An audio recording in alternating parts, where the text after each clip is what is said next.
Sydney FC are into the finals and are now chasing the chance for a home semi. But minor Premier Perth will prove a tough test in this penultimate match of the regular season.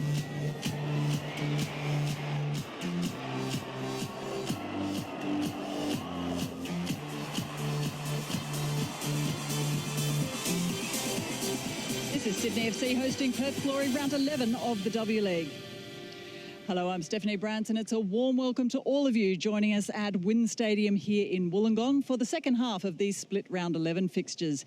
Yesterday it was the Newcastle Jets and the Lady Reds who battle it out, with Adelaide going down 2-0 in their final outing this season. Then Brisbane Roar surprised with a 2-1 victory, which means Canberra may need a win in the last round to secure a final spot. So with just one round to go before the final series begins, Perth remain at the top of the table, with Melbourne in second at this stage, 20 points. All their matches are, of course, complete. Sydney and Canberra on 17 points apiece, with Newcastle just a point behind, which makes the last few matches very crucial indeed. Well, Sarah Walsh is with me, and as ambassadors for the Asian Cup 2015, we're wearing the Volunteers shirts, which were launched earlier this week. There'll be 1,300 of them around the country. Oh, it's exciting time, Steph, and it's only around the corner.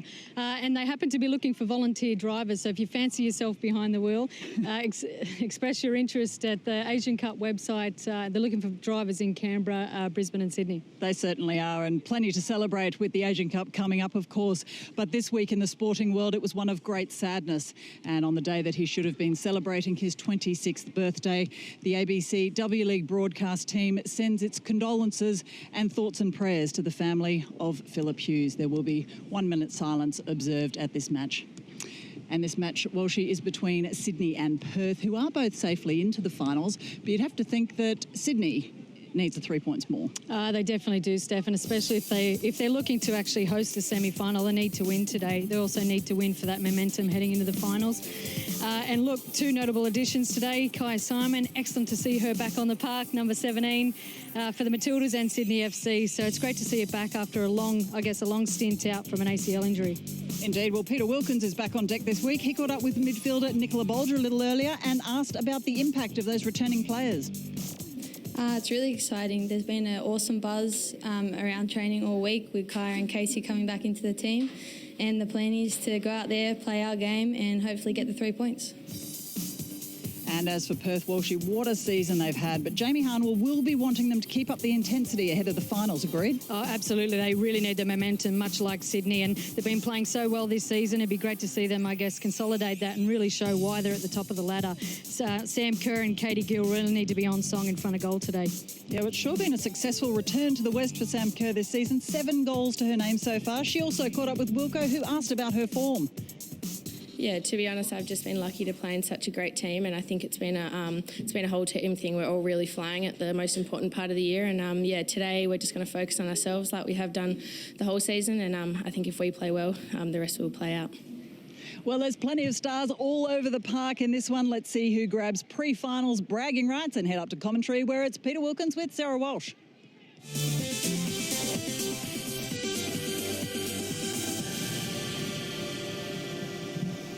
Hello and welcome to the Wynn Stadium in Wollongong. Sydney FC and Perth Glory. Many matches the two have played, producing an abundance of goals.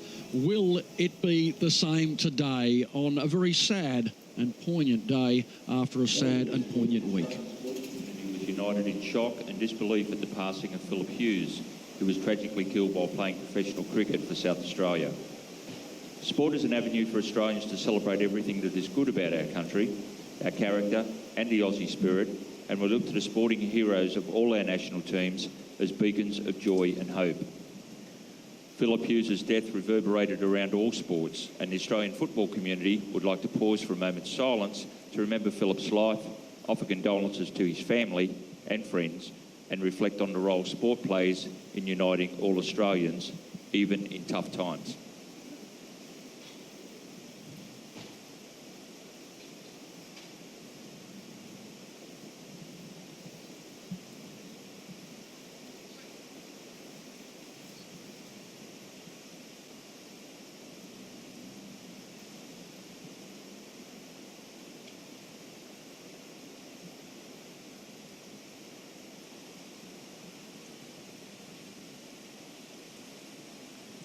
Thank you, ladies and gentlemen.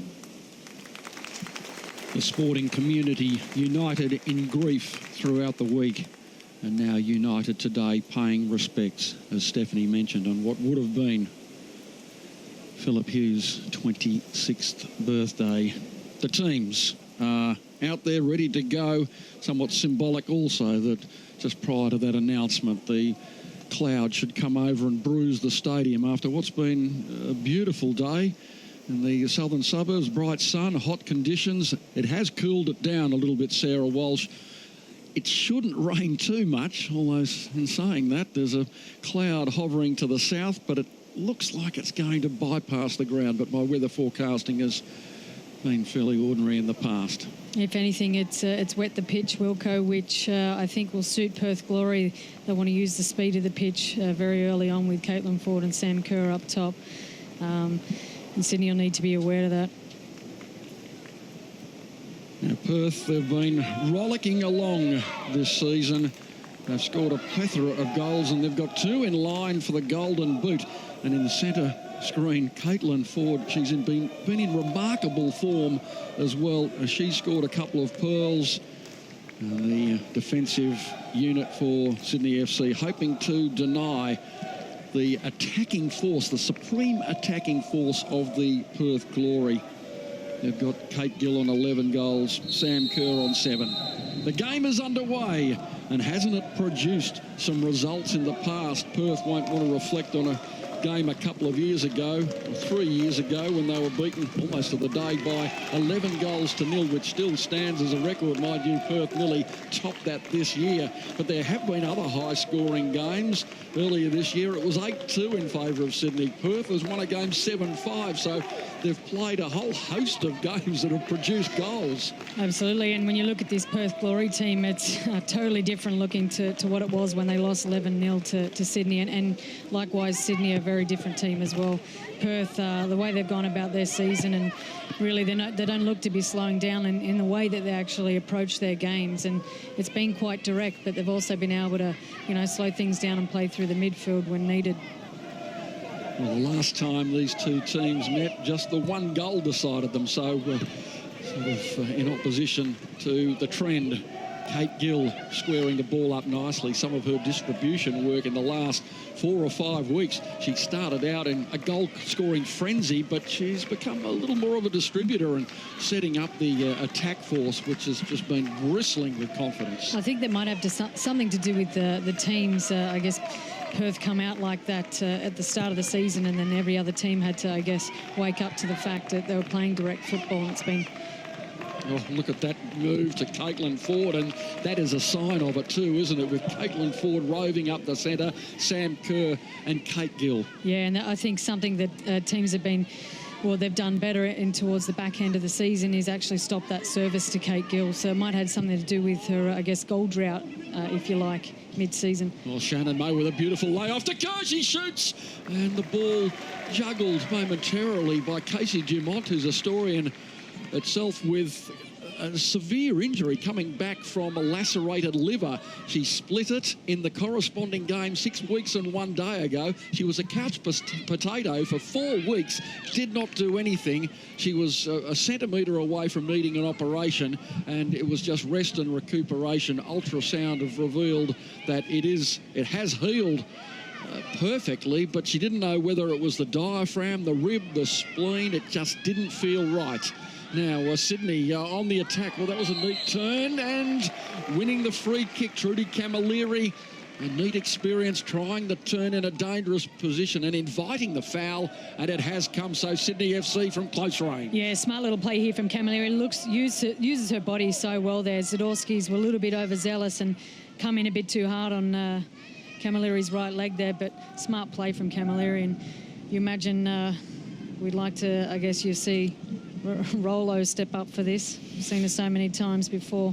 Well, Renee Rollison, the number 10, standing over this free kick with Servette Uzenla. But Renee Rollison last week celebrated 80 games in the W League, the first to 80. A tremendous achievement from the young girl from the bigger Devils. And it is Uzenla, and doesn't get a touch. Oh, Rollison might have a go. And it's off the line, cleared off the the line by Kate Gill, back there to stand tall in the defensive line, and there is the cross, and Arnold takes it, and offside. It was the call against Jasmine Spencer. Oh, how did that not go in? Oh, it was worth a try, and especially in these conditions, you can see here the ball slipping off, and it's going to be a nightmare for keepers today. Really shoot on sight for both teams.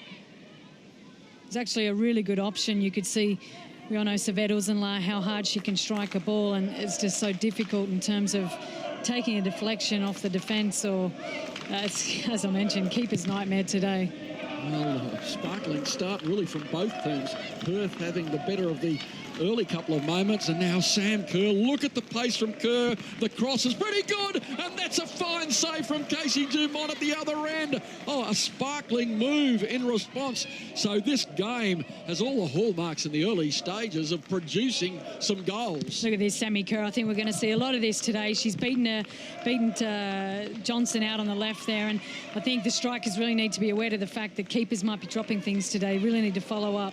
Well, it was Shannon May with that left foot. That was tidy. Well, there's a chance into the arms, and that's an opportunity gone, you'd think, from direct range, close range, right in front. You've really got to put them either side of the keeper, and Kate Gill, she doesn't normally just toy the header directly into the arms. Oh, I'd hate to state the obvious, Wilco, but I think we're going to see some goals today. It's really been end-to-end stuff already, 5 minutes in, and two very attacking styled teams. It's exciting to see how direct, how quickly they like to get out and use their width.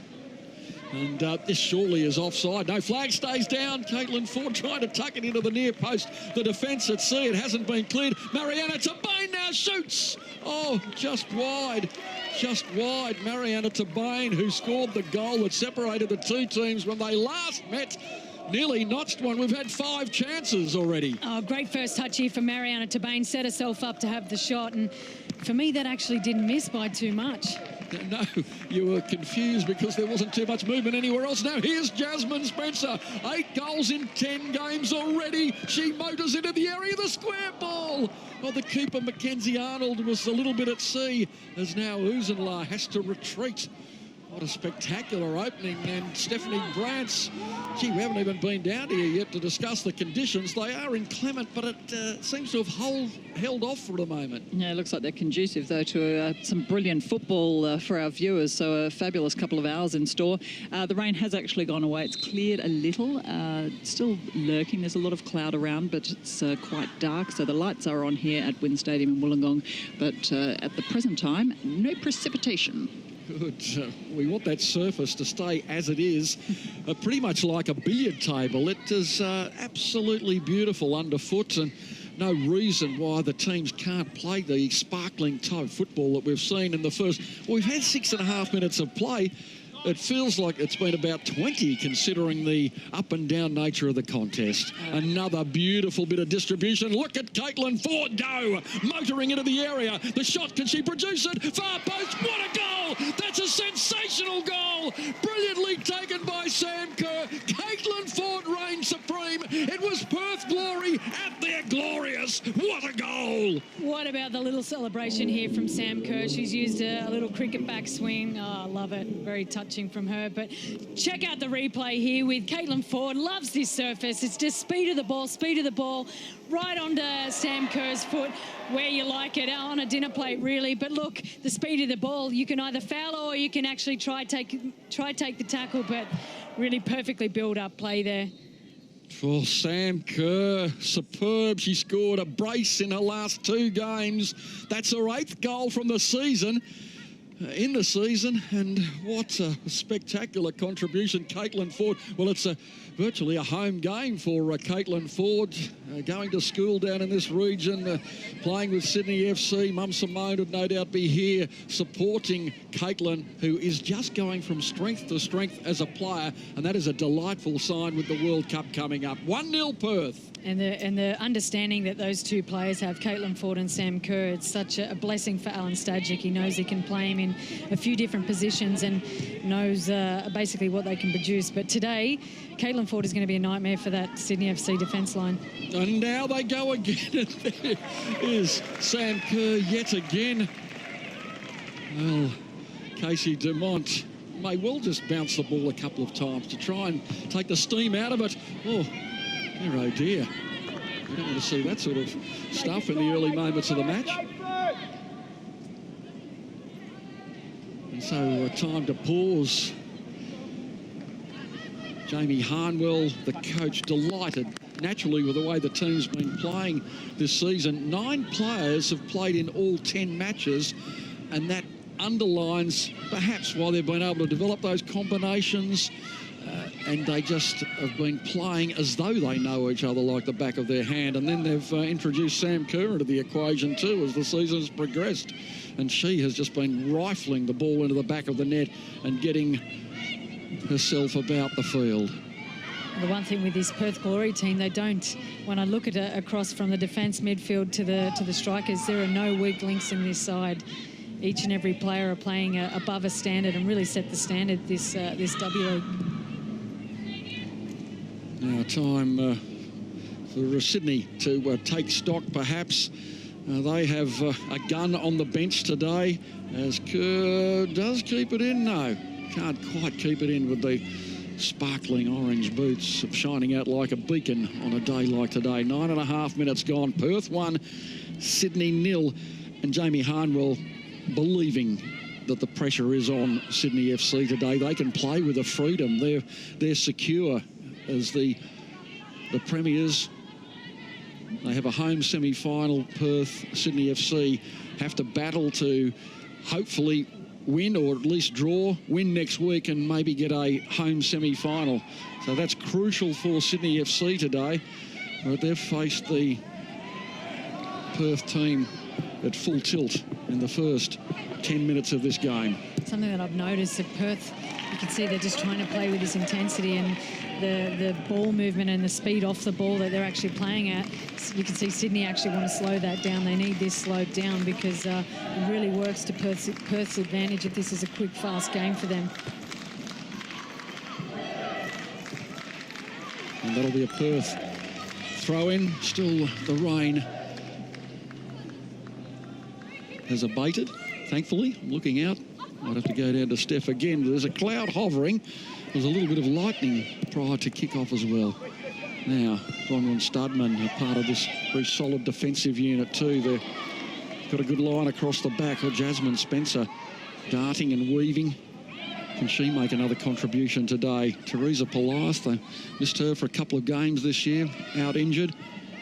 Now forward with the sparkling feet.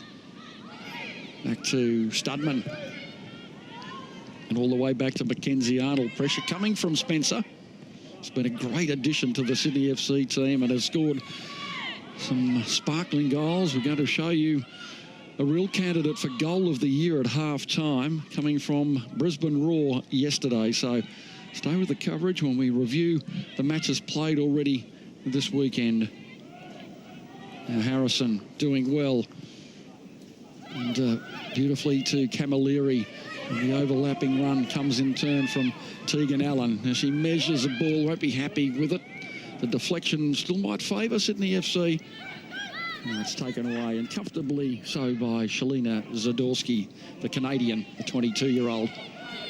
Now Gill again, hovering in her own half and releasing May with plenty of room. Onside is Kerr. And at the far posters to Bain. Oh, I thought that might have been one of those far post shot crosses. Sam Kerr in fine form.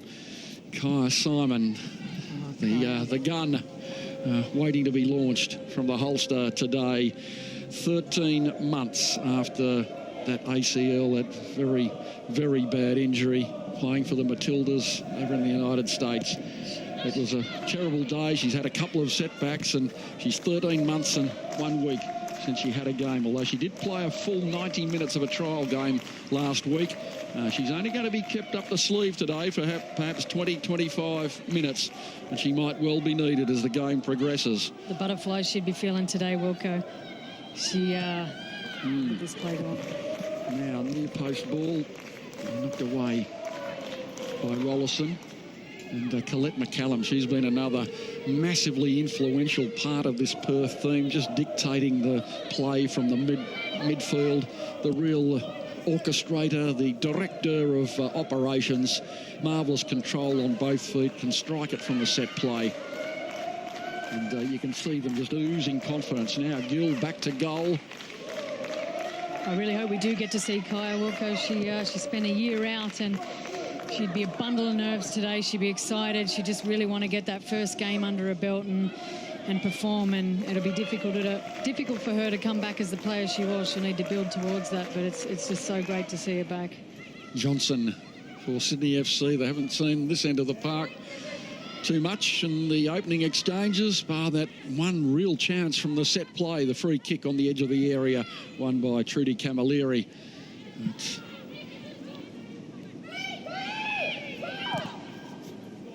Samantha Johnson loves to get forward down that left side.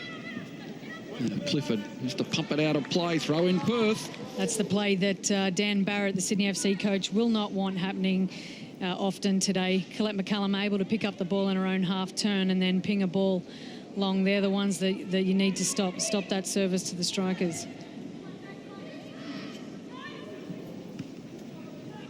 Polias darting away. McCallum, beautifully done, McCallum. Just let it trickle forward. That's 1-2, she's beaten. And then on that controlled left foot, dinks it into the area. Back to Kerr. It's parried away.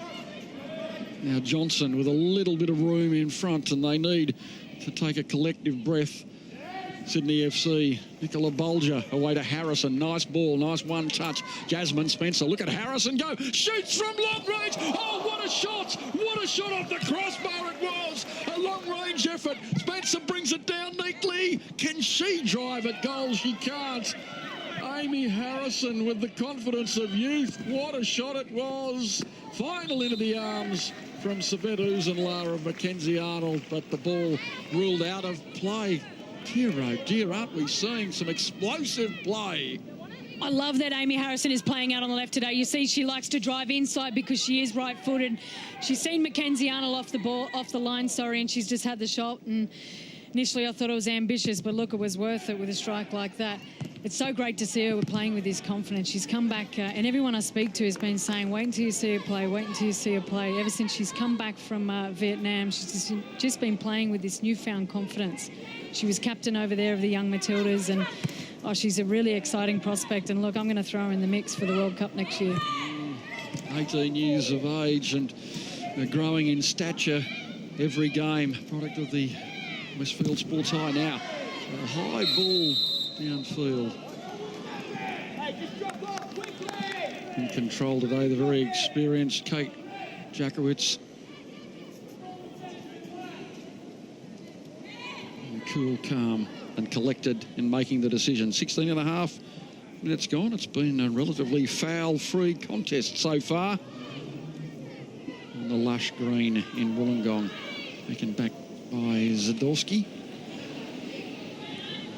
I can tell you, Wilco, arriving here today, the sun was actually out then, and Sarah Walsh took one look at the pitch and a little bit wistfully said, these are the days you feel like pulling on the boots. So it's one of those.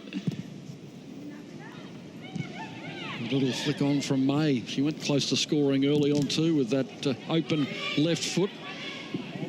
That's a distant memory almost. It was a good save by Casey Dumont. Now Allen pumps it down the line. Looking for Nicola Bulger. Sadorski, cool presence on the ball. Studman to Bain. And to Bain chasing through just half a pace from where she needed to be. Well, taken away from her control by Renee Rollison. Now Bulger has Johnson roving down the left. Jasmine Spencer, they want to be working her into the contest and sort of sending her at the defence like Sam Kerr is running at them. She's got pace and great control, and she's scored some wonderful goals so far this year, Jasmine Spencer.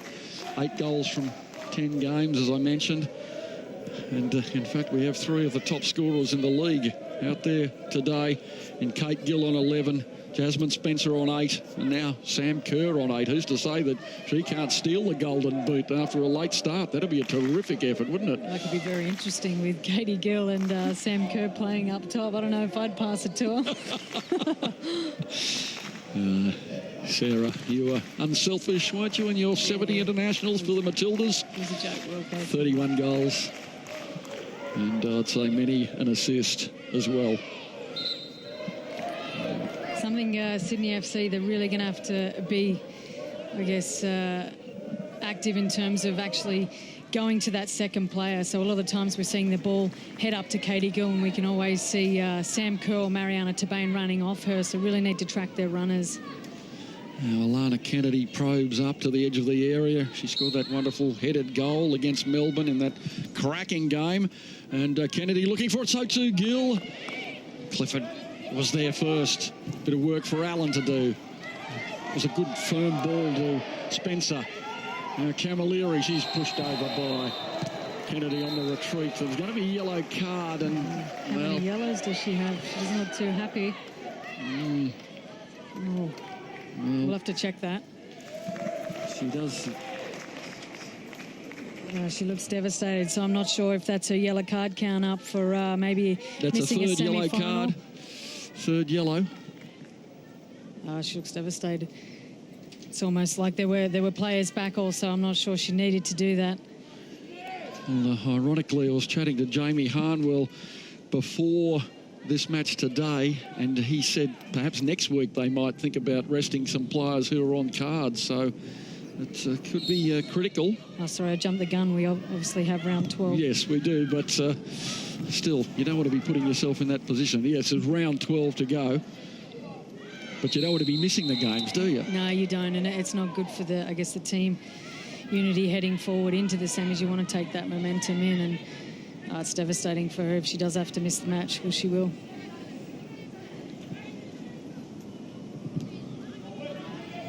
"20 minutes gone."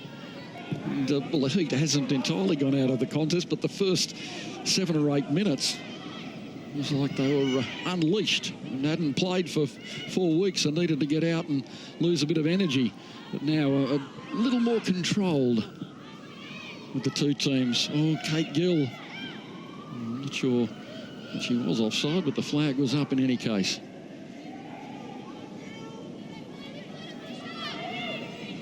In the history between these two teams, I mentioned there had been a bucket load of goals. As now Ford, that's another poor clearance. Will they pay? Ford teases it in. Gee, that was unfortunate. Kate Gill charging in, and Kate Gill in a similar position did cause the lacerated liver, unintentionally, of course, and that was why Renee Rollison showed that displeasure at the incident. And now Kate Gill unhappy too, but she did run in to the goalkeeper in a similar position that caused the injury 6 weeks ago. Yeah, she's touched her up here with the left shoulder. Dear, And especially oh given Casey Dumont's former injury. For me also, without stating the obvious, where are the Sydney FC defenders there? They really need to be protecting their keeper. Well, that was an untidy situation. And did we see the right outcome? A card didn't come out. There was definitely a left elbow up there, but it was just an uncomfortable moment, really, from Kate Gill. You can't excuse players. Oh, here's Sam Kerr. Trouble for Sydney FC. Gill tries to dink it. Kerr. Oh, Dumont with a brave save. The ball might have been out of play, and now the emotions are getting very high indeed. You can see here, if we do get to see it on the replay, Sam Kerr is matched up against Renee Rollison. It's not what Sydney FC want. Sam Johnson's out there for a reason. She really needs to make sure that she's on Sam Kerr, and those runs in behind are picked up.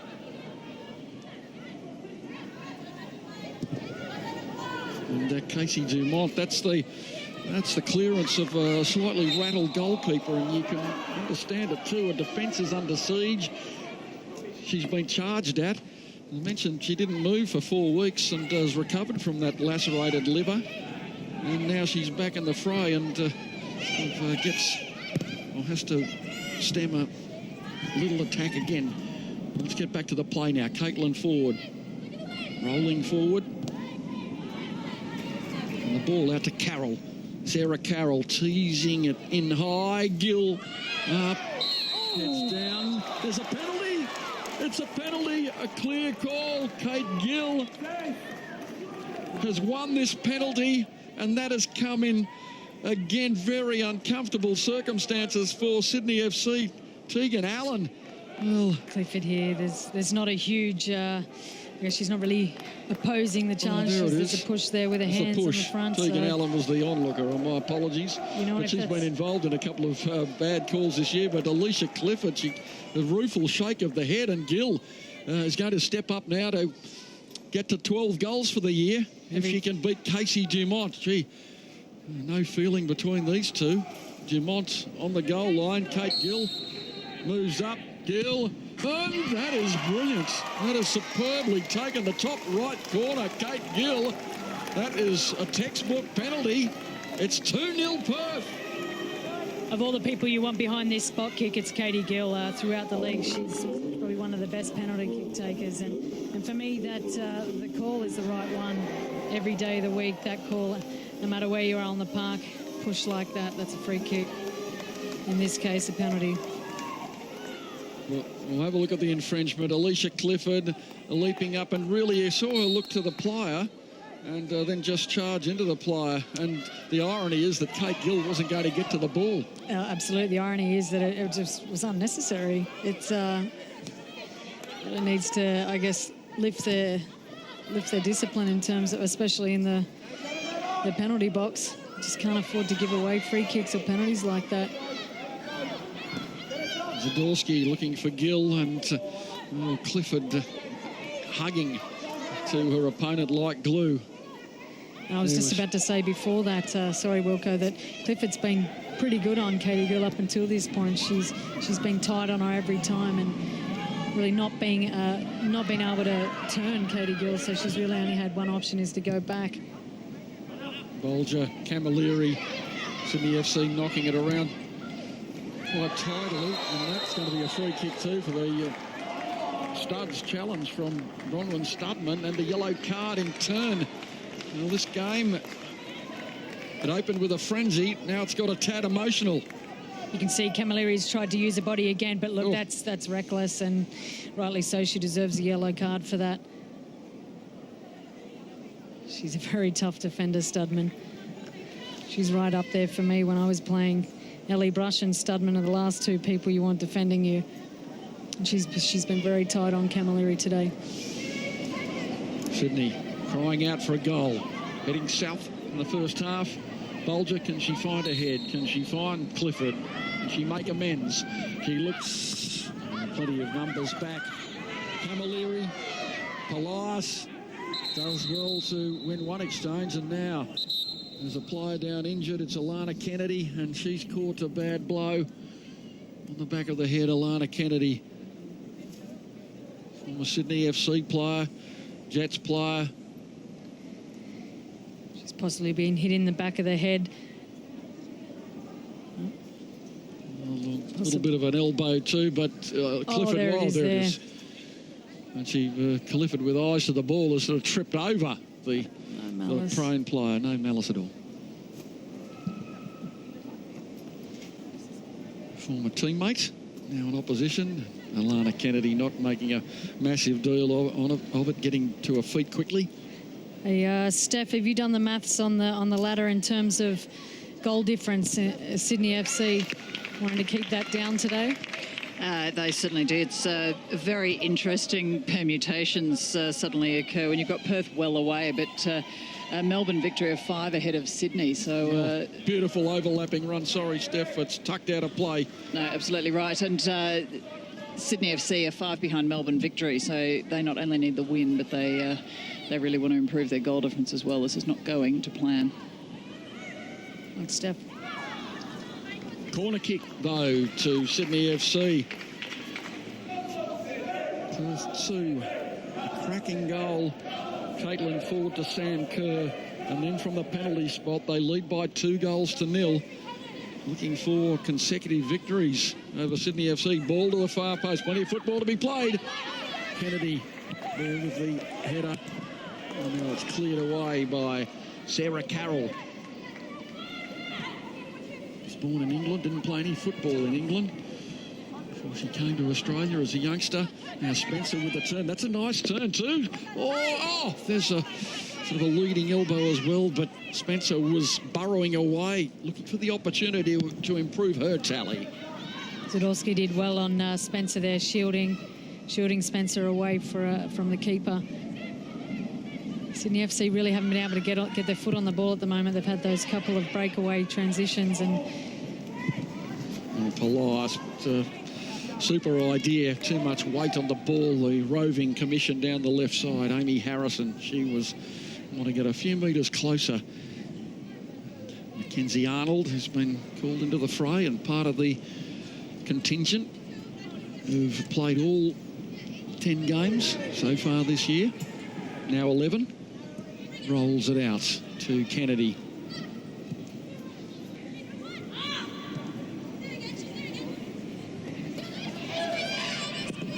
Arnold.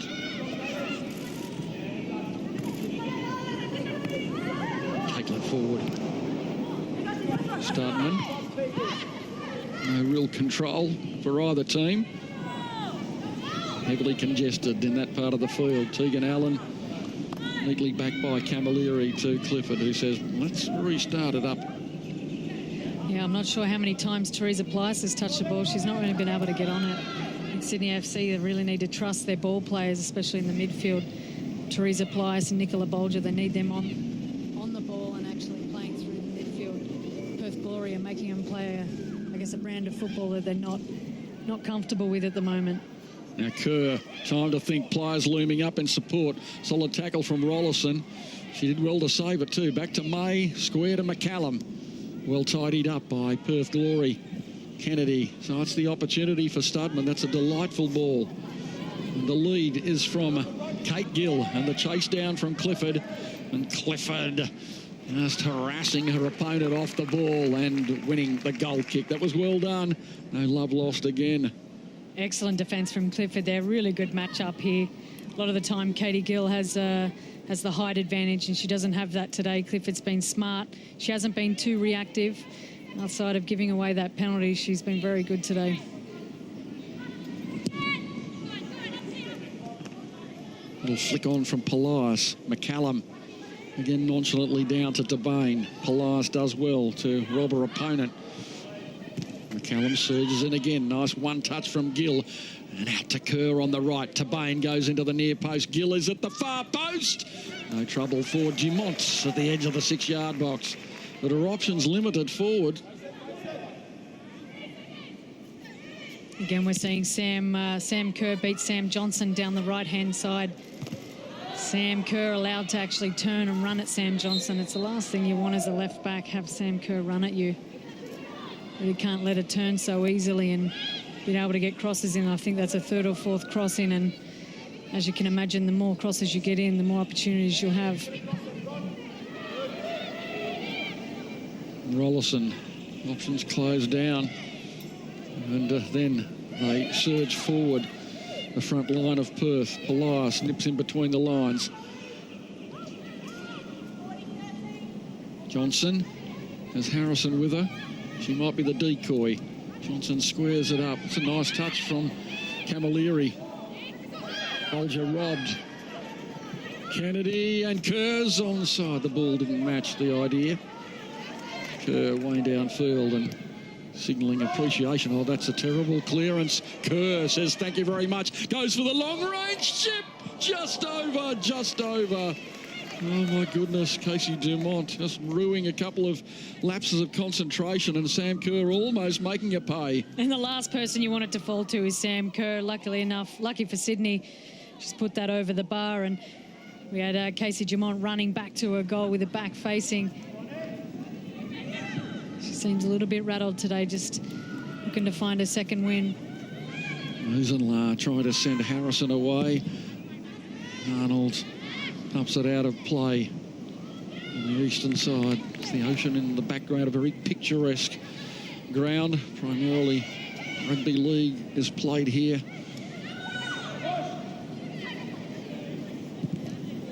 But it tidies up pretty well as a football venue. Oh, there's a long range effort looking for Spencer on the far post, and Sydney come up with the right product at close range, heading as they are to the southern end in this first half. They trail by 2-0. Perth Glory just freewheeling at the top of the competition table, and there's a chance on ABC television that you could be seeing them 4 weeks in a row. Hopefully that doesn't put any sort of mocker on them as far as getting to the grand final, but they have been playing a brand of football that is televisual. It is beautiful on the big screen. Yeah, plenty of goals, and that direct kind of football that they play it so well, the way that they transition, and they have one thing in mind, and today that's getting the ball to Sam Kerr. Now Kerr dancing forward again. She might go in or out. She has both options. In she goes, the square ball. Oh, nicely battered away by Clifford yet again, and now Rollison tidies up her good work. That was dangerous again. Sam Kerr, fleet of foot down the right side, creating havoc every time she's on the ball.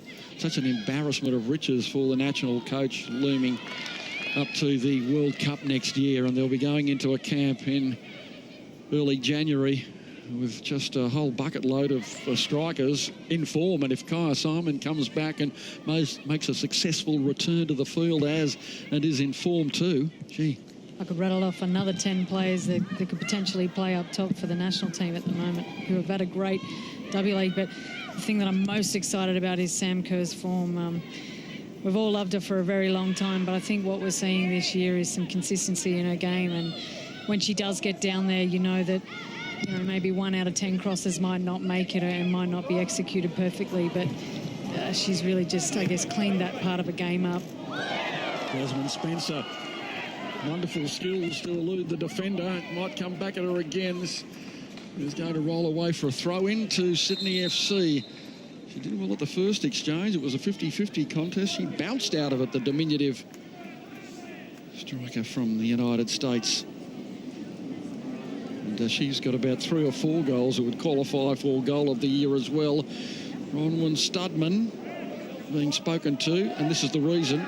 There was a very loose lift of the knee, very untidy. And she's on a yellow card already. Jasmine Spencer looking suitably unimpressed. Uzenla sticking closely to Caitlin Ford, a former teammate as well. Ford now nonchalantly back. She's retreated a little bit to get involved. Caitlin Ford. Gill looks for the nod on Clifford, takes it away from her. Palias tries to steer a path up the centre, going the direct route, but Uzenla sees some space on that left for Sam Johnson. Onside. Oh, that was well done. She generated some power from not much of an opportunity and just couldn't quite manage the direction. Oh, absolutely. She's generated a lot of power, probably more than I was expecting. It's come to her chest and had no time to bring that down, so she's used her head, and yeah, Mackenzie Arnold's had to make a save. Caitlin Ford shadowed by Camilleri, inside to Studman. Spencer comes to annoy her. Ford squares it up to Shannon May. Beautiful one-touch away to Gill. And now Ford. Oh, she probably thought about the shot, and it just skewed off the right boot a fraction. Colette McCallum in turn. Kennedy. It's a bit of a nothing ball. Well, it was a nothing ball. Allen. Spencer. Trying to get themselves in trouble. A bit of an air swing from Tegan Allen, but she's going to get away with the throw-in after Tabane came in close. Allen, Stajic watching with perhaps a little bit of a conflict of interest today to be looking from a perspective of the national team, but the Sydney FC team, he had to relinquish the reins. They're struggling a little bit, and he might be feeling that pain or doing a little bit of coaching from the stand. I think if any concerns he might have about this Sydney FC team is a majority of, well, not majority of them, a lot of them actually coming to camp in January if you're looking at the already contracted Matildas. So we wouldn't want them obviously playing in that kind of form, and want them in the best form possible, to put it better, sorry. Zadorsky. Alana Kennedy. Direct ball to Sam Kerr. Polias niggling away. Now Johnson does well to intercept. The throw-in's going to go Perth's way. They're closing in on half-time, Stephanie Branson. That weather has steered a path away from the ground. It looks like it's back to a pristine, fast surface now almost. Yeah, pretty much. It's still a little cloudy, quite humid, but no more rain, and surface looks great, as you say. It's proving to be perfect for this match. I can also tell you, sorry, Wilco, that next to Alan Stajic, observers might have seen Paul Jones, goalkeeping coach as well, and gee, he would be having a few concerns. A couple of ropey clearances today from Casey Dumont. You could put that down to rustiness. She hasn't played for 6 weeks, and she was really in form. That was a double-edged sword too when she went down injured. It cruelled Sydney for a while without their number 1 goalkeeper, and she was in form. Harrison, good work again, Harrison. The ball just hanging onto the right boot. She chanced another long shot. Camilleri does well. Was it offside? Flag stays down. Probably the best move of the day so far from Sydney FC, but now they're on the back foot as Ford says, look out. Good tackle, though, from Teresa Polias. That ends up, though, with Sam Kerr. May. Mark McCallum wants it. So now it goes back to the safety of Kennedy. As Perth with Kerr hugging that right edge. And now she's about to give Bulger a headache. And here's Sam Kerr, that in and away, all the way, he keeps it in, and surely it's going in. No, Tegan Allen parries it away. Caitlin Ford had the chance, didn't really get the right weight or direction on the shot. Well, what a little bit of work on that far side from Sam Kerr, keeping the ball in play splendidly. You just know she's going to get the cross off here, so it's a matter of picking up runners, and there we could see that it missed Katie Gill, luckily for Sydney FC, and we had Caitlin Ford running in far post. It's fallen on her left foot, non-preferred foot, but it's just so dangerous when she has the ball, Sam Kerr on the left, on the right-hand side. What is Dan Barrett going to do at half-time? He really needs to nullify the speed that she has out there, and especially Sam Johnson. She's been pushing up top and trying to join the attack. I'm not sure if she can afford to. Well, she's going to be forced back to defend again, as this time it is to Bain. Looping one in close. Hoisted away, comes back in from McCallum to Gill. That one touch from Gill to Bain trying the long-range effort. Johnson hooks it clear. It's desperate stuff from the Sky Blue. Back to Zadorsky. Ford does well to keep it in. Only as far as Uzenla. Allen, Clifford. And one for Jasmine Spencer to chase. This will be trouble. Well, that's cool. That's very cool. Alana Kennedy doing well. Dunman electing for the safety of the edge of the field. Smart play there from Alana Kennedy. She's read that quite well.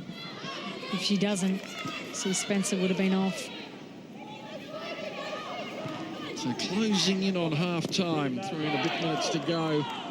2-0 Perth Glory. Just that one defeat so far this year. And certainly looking to reverse the overall trend in matches between these two teams. They've only won 4 and lost 7. There's the ball in, Spencer. Oh, she was busying herself too, forcing the save from Arnold, and it goes away for a corner. For someone that stands at 5 foot tall, it's probably the last ball that you actually want to put in for Spencer on her head, but she manages it so well. How has she won that ball there to get a head on that? Jasmine Spencer, the 24-year-old from Maryland. In the zone again. Polias to the near post. Headed clear by Zadorsky. Oh, that's a foot up, a handball. It's going to, in fact, go the other way. That's strange.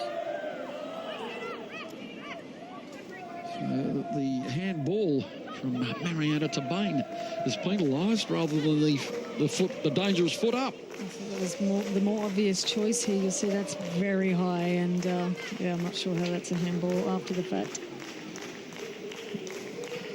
Well, is it time for Renee Rollison playing in her 81st W League match? She's only missed one this year for personal reasons, or is it going to be Uzenlo who wants to steal the glory to get Sydney back in the match? It is going to be Rollison. Oh, just wide. It was a superb strike. It went centimetres wide. And the coach, Dan Barrett, looks on ruefully. That would have been handy, and it didn't miss by much. Sorry, I thought it maybe even skimmed the post there, Wilco. It's, she's not far off, and you really don't want to, not that that was a free kick for me, you really just, for Perth's sake, they really need to limit the amount of times they give away free kicks outside there. She's one of the best. Spencer doing well, trying to roll it into the path of Uzenla. And Sydney enjoying their best few moments of the half, but they come up empty, and it's Perth with the free kick. Just a minute to go, plus a little bit of time added on. And haven't we seen some football and a little bit of emotion in the first half too, with that interchange between Kate Gill and Casey Dumont. They met again. It was untidy. And then Kate Gill a few moments later had a chance and buried a spot kick just perfectly into the top right corner. How it turns. Now, Perth, can they add one before the break? She's also taken to 12 goals this season. It's given her a bit of breathing room in the Golden Boot race. Now 4 clear. Forward. Well, that's a little bit of a box kick, an up and under in rugby terms. Sadly, the Wallabies going down again overnight. It's laid back forward with the shots. What an effort! What an effort! A spanking drive. It barely got above 3 or 4 centimetres above the ground, but Caitlin Ford continues her sparkling season with a rifle shot at 3-0. Oh, and you can see the speed that this is picked up with these conditions on the grass. Look, it's really just connected it perfectly. Bottom left-hand corner. Could Casey Dumont got a touch on it? I'm not sure, but hit sweetly. And as I mentioned, in these conditions, that's just going to be picked up, and the speed in which it's actually taken through the net. Oh, here she goes again. She's got Sam Kerr with her. Lays it off. Kerr now with the shot. It's parried away for a corner kick. It could have been 4-0. 2 in the space of 50 seconds as the dynamic duo patrol the right again. Caitlin Ford and Sam Kerr. Oh, this might be a match to make up for past ills in the competition. A couple of heavy defeats. Is Sydney going to be on the end of one today? Certainly the signs are there. 3-0 and a chance for another on the stroke of half-time. McCallum balloons the ball in to Bain. Still to Bain. Neatly crosses it back. Couldn't get the right weight on the shot. Surely half-time is going to save Sydney FC. Still 30 seconds to go. Jasmine Spencer. Now this is a battle. Sarah Carroll and Jasmine Spencer. And here goes Spencer. And a great save from Arnold with the feet. Oh, that's unfortunate. Sydney really needed it. But from a Perth perspective, that's a superb save. A magnificent spread by the keeper. And the feet did the job. Oh, we're blessed to see her playing in our league, Spencer, and you could see she was always going to take that on her right hand, on the right hand of the field, on her right foot, and place that left-footed. Well, the half has ended as it started, with a plethora of opportunities at both ends. That's a rueful look from Renee Rollison. She went very close, and then Spencer might have pulled it back. But it's a fairly horrible-looking scoreboard from a Sydney FC perspective at half-time. They could be facing their biggest ever defeat in the competition, in the history of the competition. They trail by 3-0. And look at the possession stakes, the shots on goal, the balls in the penalty area, and that important one at the top. Look, time in opposition's half for me, 56-44 here, and really this is a scary-looking Perth Glory team, and the scary thing for Sydney FC is they're not a team to actually take the foot off the pedal, so this second half, look to see much more of the same from Perth Glory. Let's go down to Stephanie Brantz. Yeah, I'm here with Savet Uzenla. This is not going to your plan for certainly the second last week. What are you going to do to turn this around? Stop making errors where they can counter-attack. They've got a lot of pace up front, and we're making errors, and they're picking up the ball, and they're causing us a lot of trouble. Sounds planned. So let's see what Dan's got to say. We'll let you go back in the sheds. Good luck for the second half. Wonderful, thank you. Yes, Vet Uzunlai here at Wynn Stadium in Wollongong, where it is half-time and the scoreline is Sydney FC 0, Perth Glory 3. Now, of course, this is a split round to account for Melbourne going off to the International Club Championship, and the first half of this round took place last week. Let's join Georgina Tunney and see how it unfolded. Melbourne Victory were playing for their finals life in their last regular season game for 2014, but things stumbled when star Lisa Devanna fell. Clearly distressed, she was unable to leave the field by her own volition. With Devanna down, the Jets took off towards the Victory goal square. Riley Dobson, the first player to take a shot for the day. After being stretchered off, Victory fans feared the worst for their best, but they needn't have worried. Devanna was soon back, pulling her usual attacking strings, and partner in crime Quigley was well placed to finish it up. The pair were back again minutes later to set up young Matilda Beatty Goads' first of the season. 2-0. Goad, Quigley, Devanna, the three girls up front were making life incredibly difficult for the Jets. Newcastle simply had no answers, and Quigley bagged her brace just after half-time. In comparison, Newcastle were clumsy. On the rare occasion when they broke into the Victory's half, they lacked the finishing finesse, which has been one of their strengths all year. No such trouble for the quiet achiever Quigley, though, her third secured with 20 minutes left to play. 4-0 to the Victory, a hat-trick to Rachel Quigley, and Melbourne are finding form at just the right time of the season. Though the Lady Reds and the Wanderers are no longer playing for points in 2014, there was still plenty of pride on the line in the ABC game, and Adelaide were the first to draw blood. Emily Condon finally got through Western Sydney's defences. In the final home game for the Lady Reds this season, Adelaide players were throwing everything into their defence, including Wanderers players.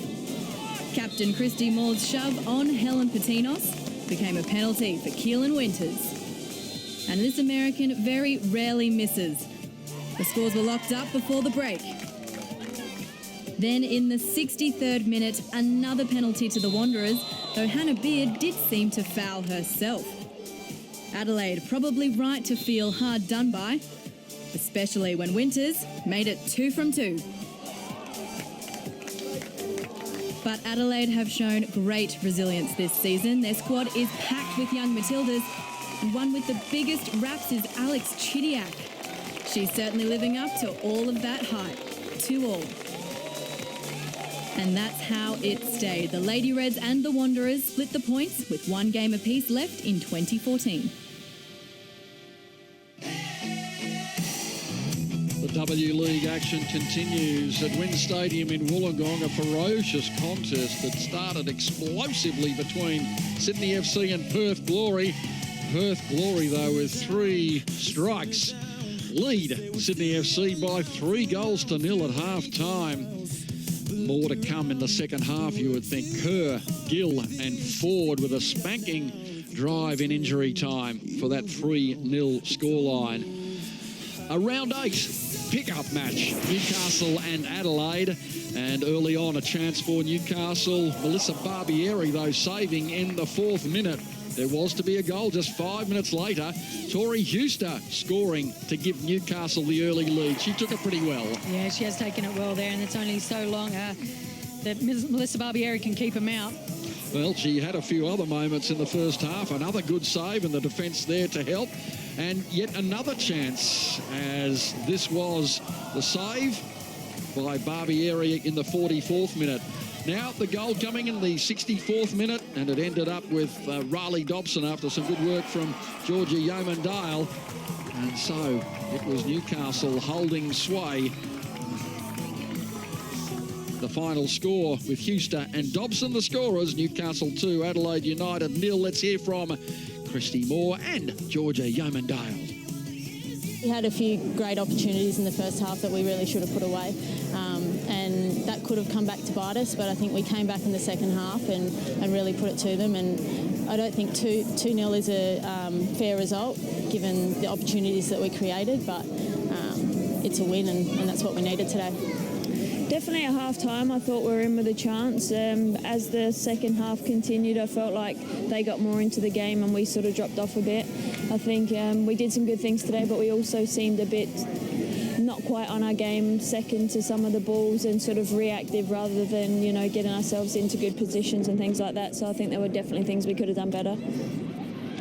Yesterday up in Brisbane, the home side, the Roar, trying to make up for a disappointing season. An early save from Chantel Jones. And then Michelle Heyman with an uncharacteristic miss, though in her defence it was a little bit behind her after the touch from the keeper. Yeah, made her run a little bit too early there. The 28th minute goal, though, Lindsay, Munoz and Sykes combining. And this was Canberra taking the lead by 1-0 in an important match for Canberra United. Now it's Butt to Crummer with the shots, and so close off the crossbar. Then 2 goals, the second an absolute sparkler. In the 40th minute, Tamika Butt surging in right on the goal line to make it 1-0. And then a candidate for goal of the year, Katrina Gorry, lapped this up in the W League. This is among its finest. Oh, right up the side of her boot, hit sweetly and top right-hand corner. What a moment for Katrina Gorry. Then more chances for Brisbane.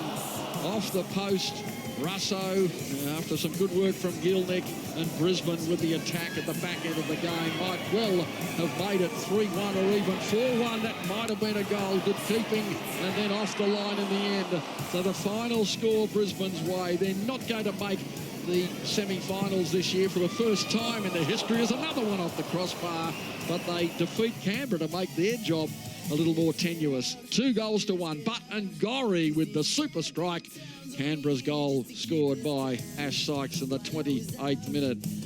The first half, this began explosively in Wollongong, and an early chance. This was from a free kick. Wallison off the post with a keeper touch. That was oh so close for Sydney, and then it was Perth whirring into action. Brilliant work from Caitlin Ford. Sam Kerr flashing in at the far post to score the goal. In replay, it looks just as good. Very clinical. At the other end, Amy Harrison. What a shot from Harrison from long range. Oh, she's been a shining light for this Sydney FC team, and they've not been without their chances in the first half. They just haven't been able to put them away. Now this is the unnecessary challenge. Alicia Clifford bringing down Kate Gill, and there it was, the elbows up. There'd been a bit of an altercation a moment before with the goalkeeper and Kate Gill, but Gill made no mistake. It was a superbly taken penalty, and then in the last moment of the half, a low drive scuttling off the slippery turf. Caitlin Ford making it number 5 from her perspective for the year. Oh, they can score goals, Perth, and they're doing it in style. Newcastle 2, Adelaide 0, Brisbane 2, Canberra 1, Sydney 0, Perth 3 in the split round 11, including that hangover match from round 8. iView, follow the action on abc.net.au. You can catch the Tuesday replay early in the morning. Facebook, ABCW League, and Twitter at ABCW League.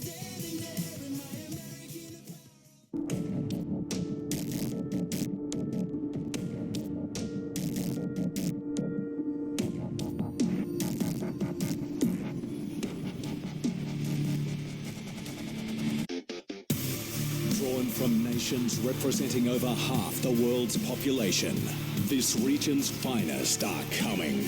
The Asian Cup, Australia 2015.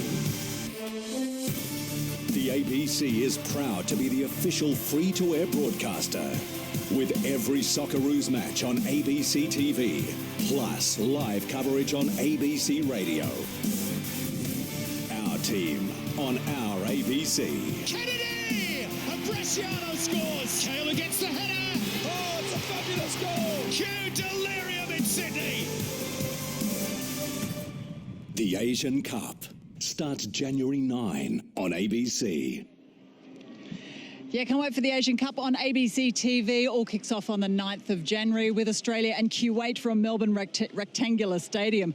But one man with a lot on his plate before then is Perth coach Jamie Harnwell. Jamie, what an amazing season and so successful. You've known for weeks that you're through to not just the minor premiership, but to a home final. How are you approaching these last couple of games? We want to keep the momentum going. I think you've seen in the performance in the first half, but the girls want to keep winning games. It's a chance of history today to have the most ever points in a W League season. So there's still a lot to play for us. And looking at mixing up the playing group at all? Look, we might need to do that next week. Worried about yellow cards going into the finals, obviously, but players want to play. We've had such a good group this year, few injuries, touch wood, so you just want to keep putting them on the park and see what they can do. Perfect first half from your perspective. What was the message at halftime? More of the same. Another couple of goals and a clean sheet would be nice. They've had one or two opportunities. Mackenzie's made a great save for us towards the end, so just making sure we cut down on those. Now, I'm guessing it still sticks in your memory what happened in the semi-finals a couple of years ago. Something you're guarding against going out at the final hurdle? Yeah, look, I don't know we can ever guard against it. It's a finals match, isn't it? It's a one-off. And I've said to the girls, they've been the best team all season. Now they're in the finals, they've got to prove the best team on the day. So we've had 3 weeks to work towards that, and we'll keep doing that. Now we can see Sam Kerr crossing back onto the pitch behind you. Some absolutely inspirational signings. You're giving yourself a little mental pat in the back? Yeah, look, you bring some players in and you hope they all gel, and haven't they ever? So, look, they've done all the work. I've got them, help to get some to Perth, but they've done everything else. You've done a great job too. Thank you very much, Jamie, and good luck going into the finals. Thank you very much. Jamie Harnwell. Well, with a smile, like the proverbial Cheshire cat, as you'd imagine, his team setting the standard, heading for that points accumulation. Canberra went through that season undefeated, but Perth's points accumulation with just a 1 defeat will surpass that. They've been in sparkling form. They've really put some sides to the sword, including the Western Sydney Wanderers with that 10-1 defeat. Will it continue? Both these teams actually coming off 5-0 wins last week, but it is Sydney who face the music today, and they could be heading for their biggest ever defeat in the W League in terms of margin of victory. They conceded 7 but lost 7-5 against Perth a couple of years ago. They've only been beaten 3-0 a couple of times, and one was just recently to Canberra, and the only other defeat of that importance or significance was against Brisbane. So it's a little bit of history that they might rewrite to alter some that's not in their favour. Perth, as I mentioned, those terrible score lines against Sydney FC in the past. You can exact some revenge, can't you? Absolutely, and conversely, Wilco, Dan Barrett, I'm just looking down at the bench here, and he has some serious artillery on his bench. He's got Kai Simon to come on and Chloe Lagazzo. Chloe Lagazzo finds herself on the bench, which is hard for her, but she sees herself as a starting player, so she'll come on and she'll be hungry. And this one here, Kai Simon, look, I wouldn't be expecting too much from her today, but her expectations and standards for herself are very high, so she'll be up for a big one. Well, it's Sydney FC running north in the second half, and Barrett on his feet. Teresa Polias busy, good work away to Bulger, and now Harrison with a square ball. Spencer, well, she was centimetres away from making it 3-1, and Sydney have come out in the right fashion. That was a beautiful ball in, a well-constructed move, and Spencer, oh so close. Oh, Amy Harrison, that technique was gorgeous. It's really set up, and it's a lot more difficult to keep that down, and for me, that's a goal. Spencer needs to make sure that she gets something on that. If anything, possibly had a little bit too much on it from Harrison, but perfectly combination.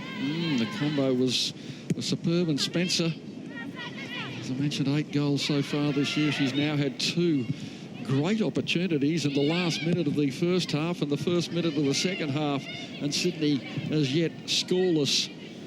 Kai Simon, what is her introduction going to bring to proceedings today? And Harrison, ball forward, well read by Alana Kennedy. Now Gill with some space, and Kerr signalling she's going to time the run. At the pass, too heavily weighted.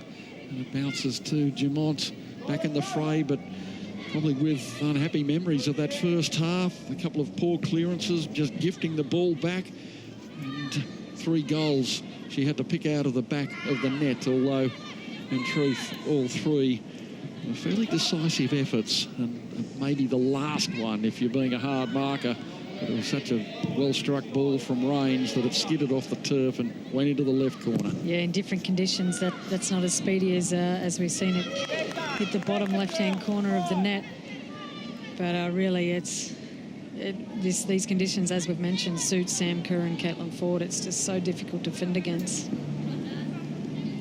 And as well, on the bench, Perth have some riches as well, though. The coach has shown a penchant to go with the same team that delivers the goods, but there's Gabrielle Mazzano. She's a bright attacking force too. Elisa Davidio, who's scored 3 or 4 goals so far this year. Now, Polias chases. Early ball to Spencer. And another bright move from Sydney FC. Great work from Teresa Polias there to beat Colette McCallum and get a ball in. But really, again, only Spencer in the box. They need more blue shirts in the box. To Bain, Gill on to Caitlin Ford. A neat defensive work on the chase back. The shot did come in the end. So close. Mariana to Bain. Dynamic force in her own right. Mariana to Bain. She's scored 3 goals so far this year. And Elisa Davidio has 3 as well, so the goals have come from everywhere for Perth Glory. Out of play.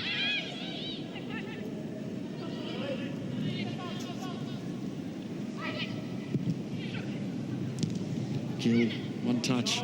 Rollerson on transition. Can they move quickly? It'll be a free kick. Sarah Carroll bringing Amy Harrison down. She knew it immediately. Just a reflex challenge. Look at a quick little touch here to draw the foul. Takes that last touch and collected. Johnson leaving that vacancy down that right side again. There's Gill trying to hold it up. The numbers back for Sydney FC, and Polias doing a lot of work, buzzing forward and winning the throw-in, sort of appealing for the throw-in. Teresa Polias, mainstay of the defensive arrangement for the last couple of years. In that holding role, but she shows a love getting forward as well, Teresa Polias, and she's got a work rate as equal to anyone. Kaya Simon warming up, and the word is that it'll be 25. The coach will probably want to eke 30 minutes out of her. But I think the word might have come from on high that he doesn't need to get too many minutes today. They want to make a safe and secure passage back into the top level. Absolutely, and mentally, if she knows she has 25, she's prepared for that. So imagine that's what we'll see today. Spencer, wonderful skill on the ball. Perth, Carroll doing some fine work yet again. And Johnson lingering on the ball. Gill coming in to harass her. And the chase back for Kennedy. And the chase. It was a good one. They have the throw, Perth, but Jasmine Spencer, some frustration. It's the face of a striker on the back end of a 0-3 scoreline currently. We've got a substitution being made, Wilco. Jamie Harnwell's the first one to go to his bench. He's sending on Karis Hawkins, and she'll be replacing Bronwyn Studman, who's had a pretty decent first half. Smart move. She's already on a yellow card as well, so... Yeah, some protection there, no doubt, for times ahead. The experienced Karis Hawkins comes onto the field. Spent some time overseas. The traveller returns. Couldn't make it back into the starting lineup when she came back. She found a very tough structure in place. Pretty harsh considering she was playing for the Welsh national team over there with Jess Fishlock. Kennedy drives it to Kerr. And they touch to Ford. The chase back from Camilleri. Again, persistent, but Ford comes up with it yet again. Now, Kate Gill overlapping is May. A little tickle on, and just over from Kerr. That wasn't too far away. Sam Kerr at the far post. Harnwell up out of the chair yet again. Well, there's another fine move. Yeah, she's done well to actually get something on there, but I'm not sure you'll be able to see from this angle. They had about 5 white shirts up in the attacking line, and that's something that Sydney FC are not doing at the moment. They're not attacking in numbers, and it's just Perth's mindset, isn't it? They're really just going for the jugular here, sending numbers forward. Clifford. Allen brings it down neatly, but she's robbed by Tabane. And neat overlapping from Hawkins, although the ball beats her out of play. Not a breath of wind on the field at the moment. Eerie conditions almost. Neat work from Polias, unleashing Johnson. Harrison's with her. Perth have trooped back in numbers. Not much on offer. Polias supporting. Bolger finds Allen. Zinla wants it, intends. Oh, that's a wonderful turn again, but Spencer, she knew she'd overhit the touch, but she has scored a goal like that earlier this year with that beautiful, subtle touch, but she couldn't feather it away. And that's her, basically her textbook turn there. You see a turn with a right foot onto her left. A little bit too much on it here. Difficult ball to do it with, had a lot of pace on it. She's all alone at the moment. I think she needs a little bit more support.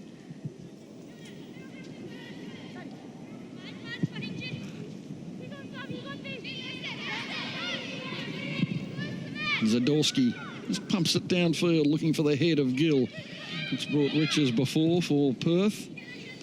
Wide now to Johnson for Sydney FC. As far as they're concerned, they just need one to break the ice today, Sydney FC. They'll think they're back in the game at 3-1, but they're right out of it at 3-0. Well, I think as the longer the game goes on, Wilco, they really need to start thinking about their goal difference. And obviously they want to win the match, but 3-0 is so much worse than 3-2 or 3-1, and it really will matter next week.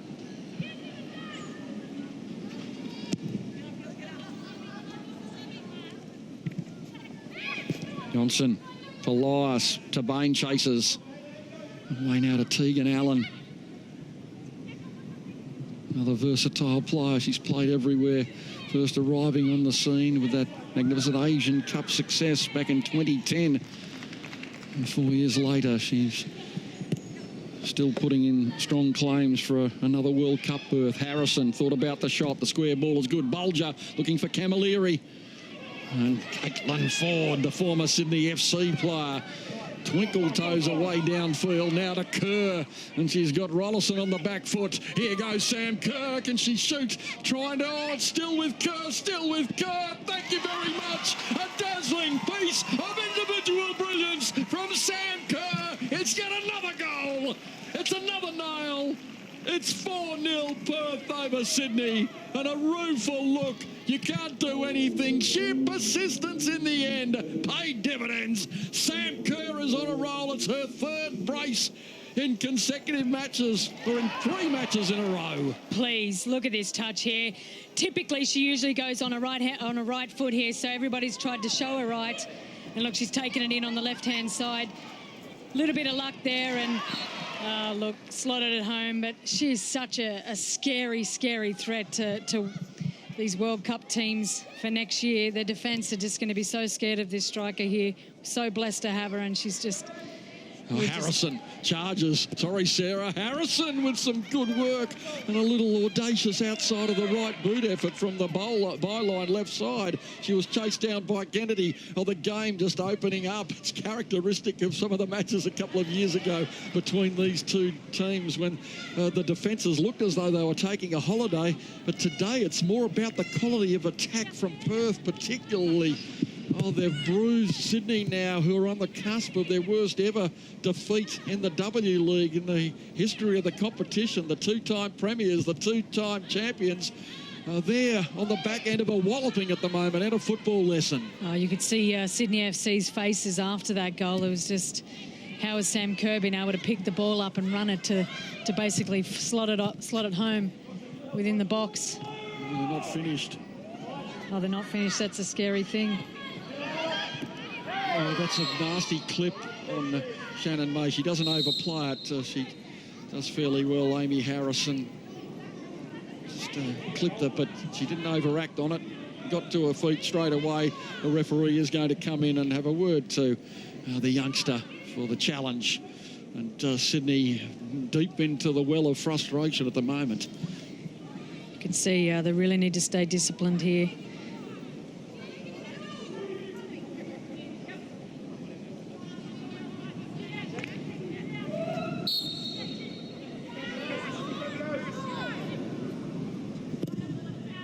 Kennedy launches a tie, and there's Kate Gill getting herself about with that presence inside the area.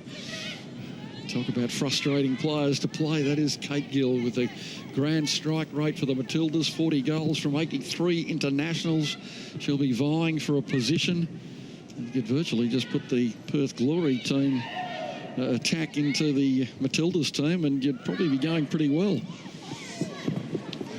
Look, I'm not sure if Dan Barrett's going to make a change out here, but he really needs to put someone on Sam Kerr. Bain, neat turn, Kerr calling for it. Johnson makes the tackle, but look out, here they come again. Kerr with Rollison close by, and that's one moment where the pass didn't quite hit the mark. Who's in last, skipping forward. And look who's chasing back. Sam Kerr. She's everywhere. 9 goals for the year so far for Sam Kerr. And he might have a hat-trick up her sleeve today. Just rolling it out to Sarah Carroll. She just made a run from one end to the other and had no legs for that attack.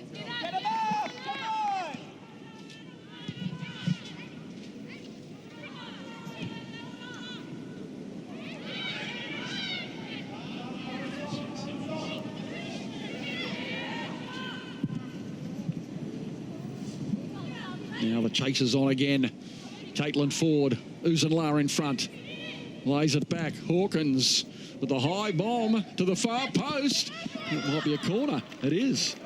They can do no wrong, Perth Glory. Sarah Walsh. What an amazing match we're seeing this afternoon.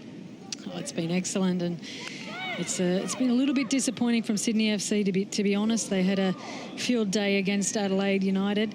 Didn't see the match last week, but apparently they found their strides and all their players were finding form. Today it's just been a little bit flat, but I know they're up against a better opponent. Now it's McCallum with a dangerous corner. Gee, I thought Kate Gill would be on the end of that and planted into the back of the net. Claire McCallum, gorgeous technique here for the corner and dealt with for the moment. I believe Melbourne Victory over at International Club Championship in Japan at the moment have kicked off. 4:10, playing Okayama Yonago Ballet. So good luck to them. Kerr toying with the defence. Shannon May, she's played a neat support role today, Shannon May. Now Kerr to the near post. Oh, Dumont makes a meal of it. And she doesn't pay the price just yet. Back to Caitlin Ford on that right foot. Look out! Ford shoots! Straight at the keeper.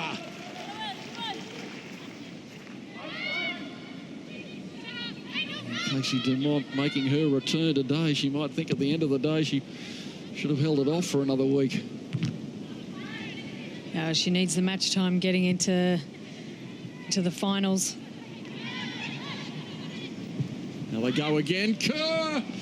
Well, she was onside. So much pace, she managed to breeze into the area. Casey Dumont with a good piece of keeping off a line. But Sydney, they're struggling at the moment. They're hamstrung. They can't get out of their own zone. Finally, it's a bit of poise from Pelias that sends the ball to Tegan Allen. She rolls it. They called for offside. Uzenla's going to plant it to the near post. Mackenzie Arnold has no trouble at all. 62 gone. It's Perth 4, Sydney 0. More goals to come. It'd be interesting to see what Dan Barrett's going to do. We have had Kai Simon warming up. She's down there with Chloe Lagazo also warming up, but the only defender on that bench is Liz Ralston, and she's still sitting there. Yeah, good point. Can tell you, though, from Perth's perspective, we're probably going to see Mariana Tabane come off and Elisa DeVideo will be replacing her. Thank you. The one option Dan Barrett does have is Amy Harrison. She can play left back or she can play in the back line, but really if they're looking to score goals, they need her up higher. Gill lays it back. McCallum tries for the corner, off the crossbar. An audacious attempt. The divine skills of Colette McCallum coming to the fore. She just tried to steer it in beautiful technique, and it was dipping, just not enough. Oh, it's... The applause you can hear behind me. Yes, Wilco, you can see them. It's the further tribute from the football community to Philip Hughes. Forever 63 not out.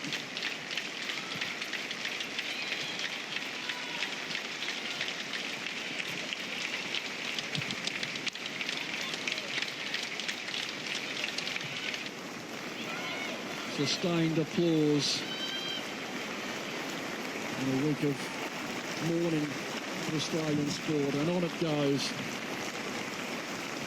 A fine mark of respect shown this week in A-League and W League games in the 63rd minute.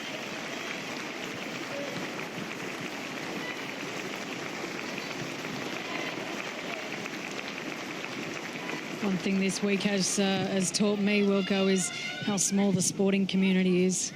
Not just football, not cricket, not rugby league, netball. Every other sport is basically lost another sportsman this week. It's just been a horrible week for everybody, and it's great to see that everybody has been touched by this and such a horrible tragedy. Absolutely terrible moment in Australian sporting history. The substitution is made. And with, one video. still to come, Wilco, we do have Kai Simon on the sideline ready to go on. I'm guessing, but I think it's going to be Trudy Camilleri who's coming off. Yes, that's just been confirmed. Trudy Camilleri will be coming off. And I'll just tell you both, warm and dry up there in your commentary box, that the rain is seriously coming down again. Yes, that weather forecasting from the commentary box, not quite up to scratch. It's a little bit warm in here, though. Yeah, great. And now applause for Kai Simon. Another prong in the Matildas artillery. She comes onto the field after 13 long months since rupturing her ACL. We saw her go down in terrible circumstances in that match in the United States. It's 13 months and 1 week. And she had the operation on the 29th of October last year. She's back into the fray, and hopefully it will be a successful return. She's come on at a pretty ordinary time. Oh, look, today she just needs to enjoy it, really. She's done so much hard work to get back on the field. Such a difficult injury to get past, and the majority of the time, the most difficult part is the mental battle.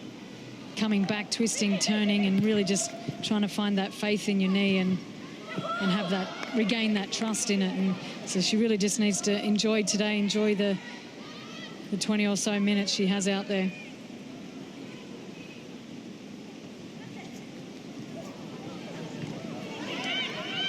It will be interesting to see if Dan Barrett does change things up a little bit to I guess, manage the damage control. Really, more goals would really be a horrible result for Sydney FC. Johnson. Well, Harrison still working hard. That's a beautiful effort to elude Carroll. And Harrison shoots. Oh, that's saved brilliantly. Mackenzie Arnold tips it over the crossbar with a fine touch. And that was another piece of wonderful play from Harrison, and the shot to match. Beautiful strike on a left foot here. Everyone thought she was going to go across goal. Not Mackenzie Arnold. Tipped that over the bar. She needed to. Really had some swerve and pace on it. Well, Sydney, can they get on the board today and help their goal differential and help the overall scoreline? Thundered in, Rollison leaps, Bolger trying to get a crack at it, just dinks it into no man's land. And the more rain that comes down, the happier the likes of Caitlin Ford and Sam Kerr are.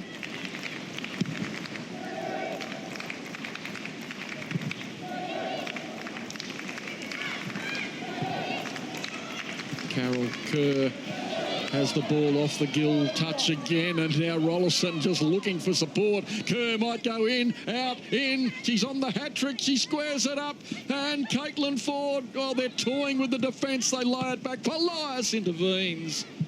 And now a little tickle on, and Spencer could be away. She turns now. In the pass, that'll go all the way out of play, surely, yes. It's entirely across the line. That's a throw into Perth. We've got 22 minutes to go. It could well be the longest 22 minutes of Sydney FC's, not just season, but time in the W League. They haven't faced a scoreline like this before, and they may well concede another goal.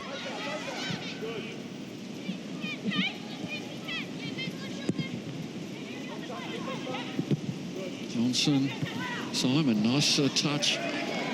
He was a little unbalanced, though, Harrison. And Carroll with some cool work. Must be something about that end of the field. It's another skew whiff clearance. You see, that might be a little... That highlights the difference between these two teams. If that's Sam Kerr and Kate Gill on the ball, Amy Harrison needs to be on her bike then, preempting that ball through. That's what's happening up the other end. Well, now the retreat is on as the Perth force attacks once more. And that's a bit of a job for Sam. Caitlin Ford, she might get the thank you later on. And now it's Hawkins from wide out and over the top. It's a good result for Sydney FC. You can see they look tired and out on their feet. No one really wants the ball here. They don't want to play out of the back.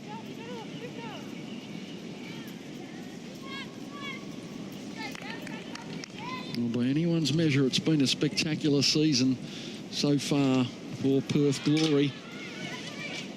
Going pretty well in the A-League as well. So a chance for some silverware. A little bit more as far as the W League team is concerned, because they already have the premiership. They have a home semi-final. I think there was some hands on Clifford here. Yeah, pull of the shirt.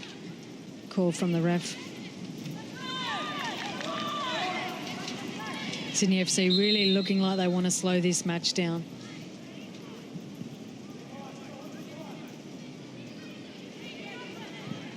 It's not been characteristic of Sydney FC today. Disappointing with one round to go. There have been some shining lights. Amy Harrison in patches. She's been excellent. Obviously Spencer, that goes unsaid. And the midfield have worked really hard. They've just been really outplayed. Kennedy finds Gill right at the feet. Beautifully directed pass. Moves in La and then runs away. And Caitlin Ford just in cruise mode, chases back and wins possession. That's the urgency we haven't seen from Sydney FC today. They're up 4-0 and she's made it her mission to win that ball. Alana Kennedy, Zadorski. Kennedy, that's a little ambitious. Way over the head, too much power. 71 minutes gone. Perth 4, Sydney FC 0. And one match to go for Sydney FC. Next week, Perth have got to play Canberra. Canberra with it all to do, or it'll now be Sydney with it all to do. Melbourne sitting on that mark of 20 points. Sydney are going to remain on 17. Canberra on 17. Newcastle on 16. Gee, Sydney, Canberra or Newcastle, who's it going to be? Steph, are there any signs of Chloe Lagazzo coming on? No, well, interesting. Now Chloe's sitting down again, and it's Liz Ralston who's warming up. And it's quite interesting, actually. Was she in... Or just watch this play go, perhaps? Yeah, go ahead, Steph. And with Chloe Lagazzo, because she struggled last year to get much time on the pitch because they had so many strikers, and it seems like she's in a similar position again. Yeah, it's a good point, and she's not been at her best, I would feel, this season. Well, that's the thing. She's failed to make an impact when she comes on, but is that a confidence thing? Yeah, it might be, and obviously doesn't help being on the bench, but there are better players starting. Caitlin Ford brilliantly away to Gill. DeVideo wants to queue up as well. Now here's Sam Kerr chipping. It's a wonder goal. hat-trick! Sam Kerr, this is your day. Her first hat-trick in the W League. It comes in spectacular fashion. It's Perth 5, Sydney FC 0. Stand up. It's one of those goals where you really could hit or miss. The ball's coming in at a hard angle, and when you're playing like you are today, you have it. You have it. And yes, as you mentioned, everything she's touched has turned to gold today. Hard luck for Casey Dumont, but Sam Kerr, she's just run amok today. Well, Sam Kerr, a splendid afternoon. There won't be any battle for the Westfield player of the match today. There's going to be another replacement, and it's Kate Gill to come off, and the Navy, or the Army diver, I should say, Gabriella Marzano to come on to Kate Gill. Well, now she can feel the hot breath of her own teammate on the back of the neck, because now Sam Kerr goes to 10 goals, just 2 behind in the battle for the Golden Boot Award. Wow. And horrible news for Sydney FC. Marzano's on, and she's going to add some more pace up top.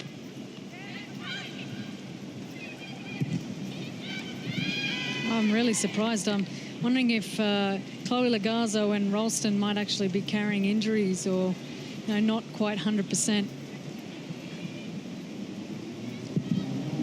Perth 5, Sydney 0. Harrison at the far post. Can she open the account? And Harrison does well. And, well, that's endemic of the day, isn't it? Flashed across inside the 6-yard box, and no one there on the end to meet her at the other end. Sam Kerr, the flag has gone up. She's offside, only narrowly, mind you. Nice idea. Oh, she's done brilliantly there, Amy Harrison. Great little hard ball on the deck, exactly where you need it, but still, again, one blue shirt in the box. She's really done well to beat a player here. She's drawn her in, shown her the right-hand side, and taken it to the byline to cut it back. Easy pickings for Perth Glory defence. Johnson. It's a feeble sort of pass, but it does find Harrison in the end. She's no free kick. Straight downfield. Marzano with a little push. It's going to be penalised. A subtle push, nonetheless. And so Sydney FC, they won 5-0 last week. They're trailing 5-0 this week, and they wanted the victory. There's no security for them. And they're going to be battling for one of the 3rd or 4th positions on the table, and they haven't finished. Onside now is Marzano, and the keeper out to make a good save. Dumont, a brave save in the end. Excellent save. She had to make it. Marzano was taking that ball left. She really wanted to take it right, but Casey Dumont had shown her a bad angle for her, and she's got a great touch on it here. Still had to be dealt with from Clifford.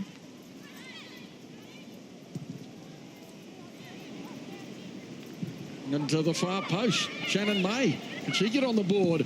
And she just knocks the chip over the crossbar.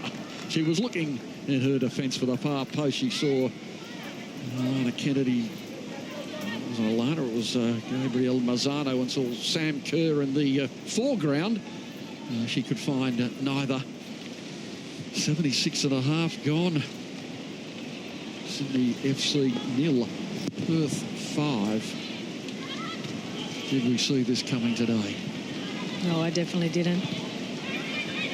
I recall telling you I thought Sydney were going to cause what would be an upset. Well, Harrison, you're right, the one shining light. Look at that, a little give and go or hold it up. Spencer, is that a penalty? No penalty. No penalty there. Well, she made a meal of it. It's still there. There's the shot from Kaya Simon. She scored from long range before. Jasmine Spencer, well, perhaps overplaying it a little bit. Here's the change I thought would have come a little bit earlier today. Sam Johnson coming off, Ralston on. And well, the assignment at the back end of the game is to try and stem the tide, stop the embarrassment. Perth 5, Sydney 0. It's not the embarrassment when you look at it. If Sydney want to win next week, they have Newcastle. I believe it's at Lambert Park at the moment. Look, they need to win and then win convincingly because their goal difference is terrible at the moment in comparison to Melbourne's. Well, and that could be a really interesting match because the winner of that one is probably playing for that 4th spot by then, aren't they? Yeah, exactly right, Steph. Depending, I guess, what Canberra do, because they didn't do themselves any favours losing to Brisbane yesterday. Offside just against Mazzano. Great idea from Sam Kerr. It's not often you can award the player of the match with about 25 minutes to go. You called it, have you, Wilco? I haven't even consulted with the player, with the person who's giving the award today, but perhaps the only other candidate's Caitlin's forward. She's had a tremendous game. But Sam Kerr, out and out. What a thorn she's been. She's provided many an opportunity too. And she's near had a perfect match today. It's now Mazzano, and she shoots. Oh, it's spilled by Dumont, and fortuitously it doesn't creep too far away. The video was lurking. Such a difficult day for keepers today. It's horrible. Clifford there, needless to say, their shell shock. Ball under the foot. It's tucked back in. Kerr just slightly checked in her stride and got a little bit of a bruise too. Bit of a corky. And there's Ralston intervening, and she's running freely again. Sam Kerr going to be stopped at this point in proceedings. 10 and a bit minutes to go. Inclement weather today. It hasn't really bucketed down, but for the, well, Steph might argue, but for the odd moment or two. What's it doing at the moment, Steph? Pouring. My apologies. Yeah, thanks for that. Just to let you know, Chloe Legarza has been called back. I think we're going to see Dan Barrett make his last change and perhaps try and eke anything out of the end of this match. Now, Wilco, seeing you're a bit of a prophet, can you tell us who's going to come off? I know. I'll wait. I might say there'll be a formation change. You see Savet Uzenla move into the midfield.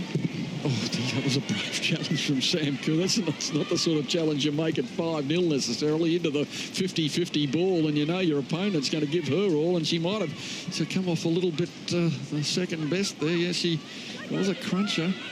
Oh dear. She was sort of at the wrong angle to go in on that challenge, Sam Kerr. So hopefully we're just watching her in the background. Now, as Shannon May goes forward, she's still walking a bit gingerly. Carroll, nodded away by Rollison, and Kerr trying to walk it out. And still they put the pressure on in defence. Swiatkowski coming up with another positive challenge too, leaving Jasmine Spencer on the deck. Sydney FC wounded today and wounded on the scoreboard. Throughout every line of their team, they've just been so dominant. As you can see there, Spencer's not been allowed a second on the ball.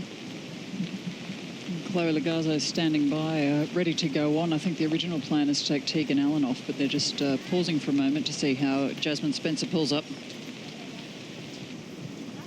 This was just a really hard challenge. Oh, she's actually just twisted herself as she's landed. And all the while, Sam Kerr going across to the sideline and maybe just having a word to the trainer or the doctor, just telling him where the knock occurred. But she seems to be running okay again. So that's good news for all concerned, particularly Perth Glory and the Matildas. Handball. Oh, she calls. The call is answered. 82 gone. Perth 5. Sydney 0. And Sydney's heaviest defeats, as I mentioned, 3-0 and 3-0. They did lose 7-5 to Perth Glory a couple of years ago. And Tegan Allen. You see Savet Uzenla, go back to right back. It's a really good move. See Chloe Legarza in the midfield. They're going to stay as a one up top.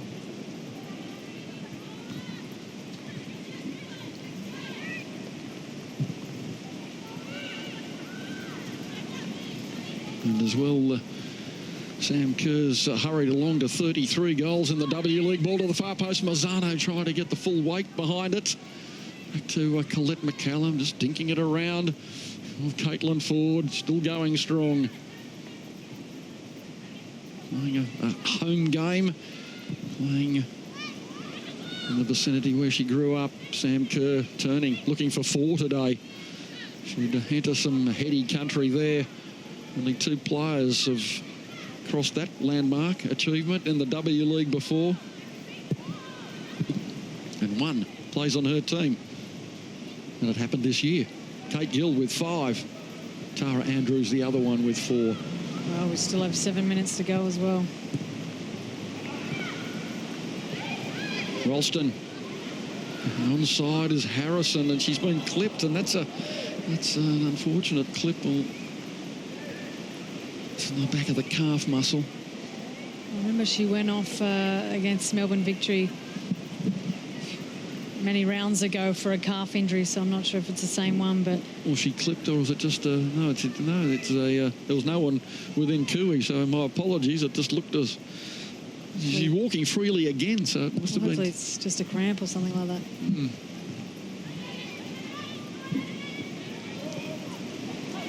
Mazzano's made a sustained run. Clifford has no option to take it out of play. Perth still with more attacks to come in this match. The good thing for Sydney moving forward, and they have a match next week, they can play 10 times better than what they've shown today. So if everybody's fit and healthy, they can, I guess, tick this off as just a terrible game for them. Kyle Simon with some time on the ball. It was Bright forward now to Bolger and Harrison. Lagazzo's made a run, a couple of runs. And Simon has a ball to chase. It's run out of play. Throw into Perth. Probably a couple of minutes of injury time today too, so we might be looking at still 7 minutes of play to go. And Perth just adding to their goal tally this year and points tally with another demonstrative victory.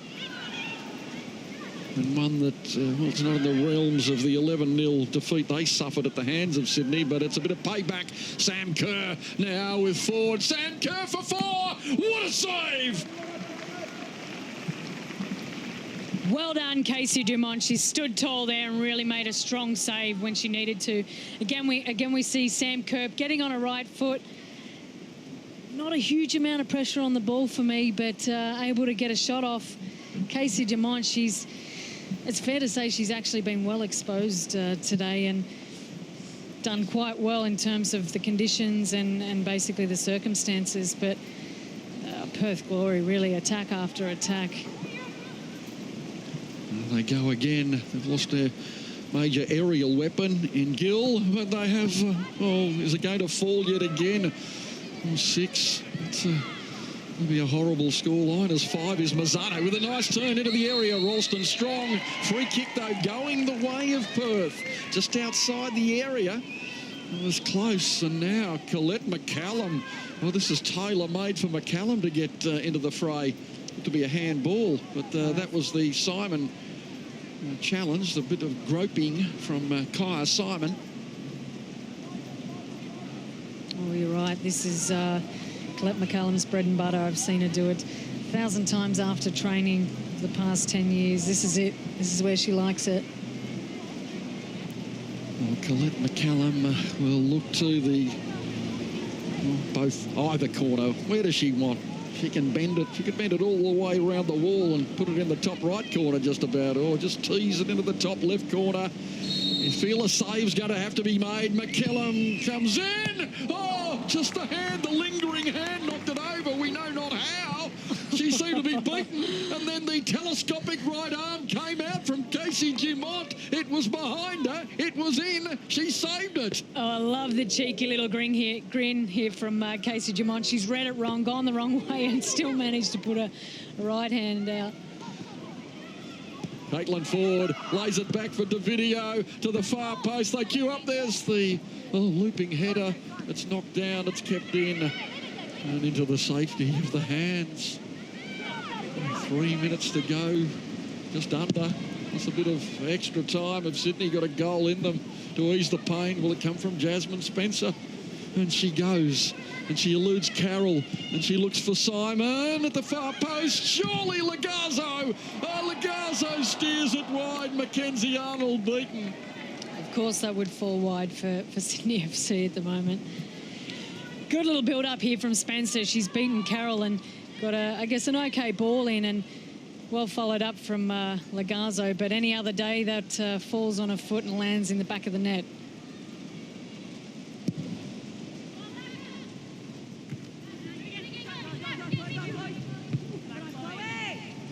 Well, we've got 1.5 minutes of real time and another 3 minutes of time added on for Sydney FC.